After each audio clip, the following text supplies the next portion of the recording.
नमस्कार दोस्तों, जब से बिहार पुलिस का एग्जाम समाप्त हुआ है, तब से बिहार पुलिस के छात्र इंतजार कर रहे हैं कि हमारा रिजल्ट कब आएगा।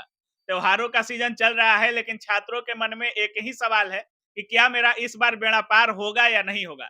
जैसे-जैसे रिजल्ट में देरी की जाती है, बिहार में धांधली सेटिंग को लेकर के कुछ ज्यादा ही छात्र चिंतित हो जाते हैं। अभी बिहार पुलिस के जितने भी छात्र हैं, बेसब्री से वेट कर रहे हैं कब क्या होगा, नहीं होगा। तो इस पूरे मुद्दे पर बात करने के लिए अभी हमारे साथ इसके झा सर हैं। सबसे पहले सर, स्वागत है आपका। बहुत-बहुत धन्यवाद। सर, बिहार पुलिस का एग्जाम हो गया और 3-4 महीना से वेट कर रहे हैं लोग कि कब रिजल्ट आएगा, क्या होगा? धांधली सेटिंग हो रही है, क्या कुछ हो रही है? आखिर इतना देरी हो रहा है तो क्यों हो रहा है? इसमें ना आरक्षण का लोचा है, ना कुछ लोचा है। फिर इतना देर रिजल्ट में क्यों किया जा रहा है? बिहार दरोगा में इतना देरी नहीं किया गया, टीआरई में उतना देर टीआरई 1 हो या टीआरई 2 हो, इन सब चीज़ों में उतना देरी नहीं किया गया। लेकिन बिहार पुलिस के रिजल्ट में काफ़ी देरी हो रहा है सर, क्या कुछ वजह हो सकता है? देखिए, बहुत सारी बातें हैं इसमें हुँ, जैसे आप देखिएगा ये जो ओएमआर नॉर्मल ऑफलाइन ओएमआर पे टेस्ट हुआ। हुँ, ओएमआर पे टेस्ट हुआ तो उसको जाँच करने की जो मशीन है, जो हम लोग भी जितना हम लोग जानते हैं, हुँ, जो हम लोगों के पास मशीन है, वो ट्रू, फ़ॉल्स, नेगेटिव ये चीज़ों को कैलकुलेट करती है। नॉर्मलाइज़ेशन को भी कैलकुलेट कर रही होगी, कुछ एडवांस मशीन सरकार के द्वारा लगाया गया होगा क्योंकि वो बड़ा तंत्र है, कुछ ना कुछ ज़रूर हुआ होगा। तो हो सकता है वहीं पर नॉर्मलाइज़ेशन का जो मामला है, बिहार पुलिस में, वहीं पर मामला पेंच फँस रहा होगा, इसीलिए रिज़ल्ट में इतनी देरी हुई। नहीं तो रिज़ल्ट तो कब का आ गया रहता, आगे चुनाव है, अभी तक तो दौड़ हो गया रहता, जॉइनिंग होने पर रहता बच्चों का।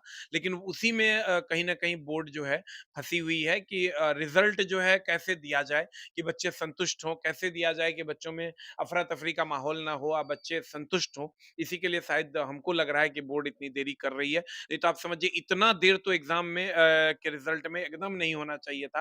बिहार पुलिस की वैकेंसी कितनी फ़ास्ट थी पहले और इस बार ये जो मामला फँसा है वो कहीं न कहीं नॉर्मलाइज़ेशन को लेकर के हुआ है। तो देखिए आगे क्या होता है।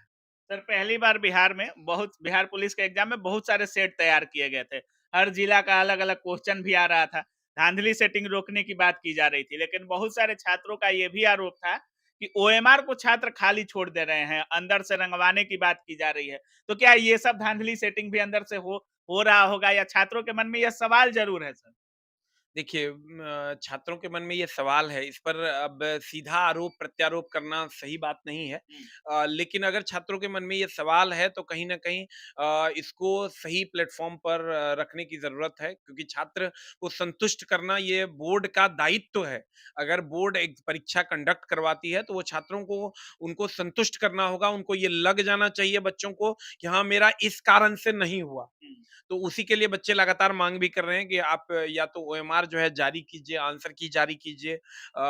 ये चीज़ें सरकार के सामने बच्चे रख रहे हैं और इस पर सरकार को ज़रूर ध्यान देना चाहिए और उम्मीद करेंगे कि आगे सरकार इस पर ज़रूर ध्यान देगी। क्योंकि आप समझिए कि अगर परीक्षा आप ले रहे हैं, तो हमको ये पता रहना चाहिए ना, हम अगर स्टूडेंट हैं, तो हमको ये पता होना चाहिए कि हम जो परीक्षा दिए हैं, उसमें मेरा नहीं हुआ तो क्यों नहीं हुआ? और कितना अंक सही है, और क्या है? कितना सही है, कितना गलत है, इन हुँ, सब चीज़ों को जानने का हक बच्चों का कहीं न कहीं है और कुछ बच्चे कह रहे हैं कि सर ओएमआर रंग दिया जाएगा, तो एक चीज़ें जो निकल कर आ रही थी बच्चों के द्वारा कि सर जिस ओएमआर में बहुत कम 50% से कम रंगा गया हाँ, था, उसको अलग नोट किया जा रहा था। हुँ, तो ये चीज़ें हुई है, लेकिन फिर भी अगर बच्चों के मन में कहीं पर भी संशय है, तो बोर्ड का ये दायित्व है कि इसको क्लियर करे और सामने आकर के बोर्ड को इन सब चीज़ों पे सफाई देनी चाहिए, इन सब चीज़ों पे नोटिस निकाल के बच्चों को संतुष्ट करना चाहिए ताकि बच्चों को का ये हक है कि बच्चे ये हक तो ज़रूर रखते हैं कि हमारा क्यों नहीं हुआ, इस बात का पता उनको चलना चाहिए। सर, बहुत सारे लोग कह रहे थे कि पिछले सप्ताह ही रिजल्ट आने वाला था। अभी आएगा, शाम को आएगा, कल आएगा, ऐसे कर रहे थे। लेकिन फिर हुआ कि 5 तारीख को रिजल्ट जारी किया जाएगा। अब बहुत लोग कह रहे हैं कि छठ बाद रिजल्ट आ सकता है। क्या कुछ कुछ अनुमान है सर? देखिए, रिज़ल्ट तो बहुत जल्द दिया जाएगा। मतलब एग्ज़ैक्ट डेट तो नहीं बताया जा सकता लेकिन अगर कोई भी कह रहा है तो अनुमान ही लगा रहा है कि चलो 5 तारीख, चलो 10 तारीख।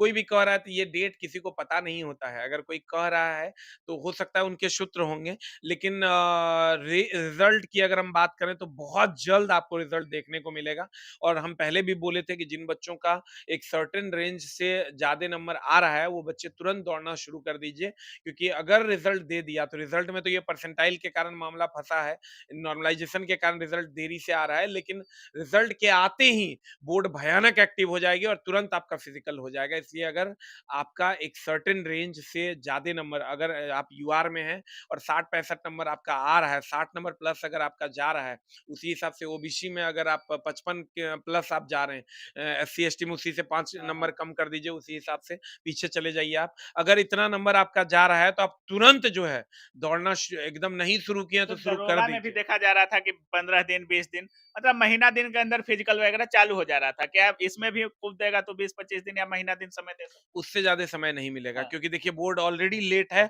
और अगली वैकेंसी ऑलरेडी अनाउंस है। तो अगली डीजीपी वैकेंसी भी बोल रहे थे कुछ दरोगा और सिपाही की वैकेंसी को लेकर। वो 1,20,000 के आसपास की वैकेंसी जो है बिहार में पुलिस की, बिहार हुँ, पुलिस की नहीं, बिहार में पुलिस की वैकेंसी आएगी और वो आएगी। हुँ। अगर किसी को ये शक है कि नहीं आएगी तो आप अपना शक दूर कर लीजिए, क्योंकि आगे विधानसभा चुनाव है और हर हाल में ये वैकेंसी आएगी। तो जो लोग का लग रहा है कि हमको इससे कम नंबर आ रहा है, तो आप तुरंत तैयारी में लग जाइए। लग रहा है इससे ज़्यादा नंबर आ रहा है तो तुरंत आप दौड़िए भी, आप पढ़िए भी, कि हो सकता है किसी कारणवश अगर आपका एक आध नंबर से मामला गड़बड़ा भी जाए तो अगली वैकेंसी में आपको आपका चांस जो है, आपका सीट जो है वो पक्का हो जाए। सर बिहार दरोगा की कहा जा रहा है कि 1300 प्लस वैकेंसी बहुत जल्द रिलीज की जाएगी और बिहार पुलिस की भी वैकेंसी बिहार दरोगा के साथ ही देखा जाता है कि 1-2 महीने आगे पीछे आती है सर। तो नई वैकेंसी में भी ज़्यादा समय नहीं मिलेगा लगता है। एकदम नहीं मिलेगा और वैकेंसी आप समझिए आएगी भी और जल्दी से एग्जाम भी हो जाएगा। और इसलिए आप एकदम तैयार रहिए। देखिए 2 पार्ट है, हुँ, लड़ाई और पढ़ाई। अगर आप अपनी आवाज़ उठा रहे हैं तो वो भी आप कीजिए, वो आपका हक है, हुँ। आपको आपकी आवाज़ आपको उठानी चाहिए, लेकिन साथ ही साथ पढ़ाई भी करनी होगी। नहीं तो पता चला लड़ते हम रह गए, अब पढ़ के नौकरी कोई और ले गया। तो लड़ाई और पढ़ाई दोनों आपको करनी चाहिए। आप अपनी चीज़ों को संवैधानिक तरीके से सरकार के सामने रखिएगा, तो सरकार ज़रूर सुनेगी और सरकार तक ये बातें गई भी है। हो सकता है आगे इस पर सरकार कुछ न कुछ एक्शन ज़रूर लेगी। तो हो सकता है सर छठ के छुट्टी के 2-4 दिन बाद या 2-4 दिन पहले भी हो सकता है कि छठ के इर्द-गिर्द रिजल्ट आ सकता है। 100% संभावना है कि छठ के आसपास रिजल्ट, या बहुत जल्द आप ये कह दीजिए कि जितना लेट हो रहा है वही बहुत है। बहुत जल्द आपको रिजल्ट देखने को कभी भी मिलेगा, देखने को मिल कभी सकता भी। है। चलिए बहुत-बहुत धन्यवाद सर। Thank you. तो बाकी आप साफ सुन रहे थे, एसके झा सर का साफ कहना है कि नॉर्मलाइजेशन को लेकर के रिजल्ट में देरी की जा रही है। बाकी सर का साफ कहना है कि इतना रिजल्ट में देरी नहीं होना चाहिए और छात्रों को पूरा हक है कि वो संतुष्ट हो जाएँ कि हमारा अंक कितना आ रहा है, नहीं आ रहा है। ओएमआर जारी कर दिया जाए, आंसर की जारी कर दिया जाए, छात्र मिला सके कि हमारा कितना सही है और कितना गलत है। हमारा नहीं हुआ तो क्यों नहीं हुआ? बाकी आप क्या कुछ सोच रहे हैं इस पूरे वीडियो के बारे में? अपनी राय कमेंट सेक्शन में ज़रूर रखिएगा। आप देख रहे थे काबिल न्यूज़। जय हिंद।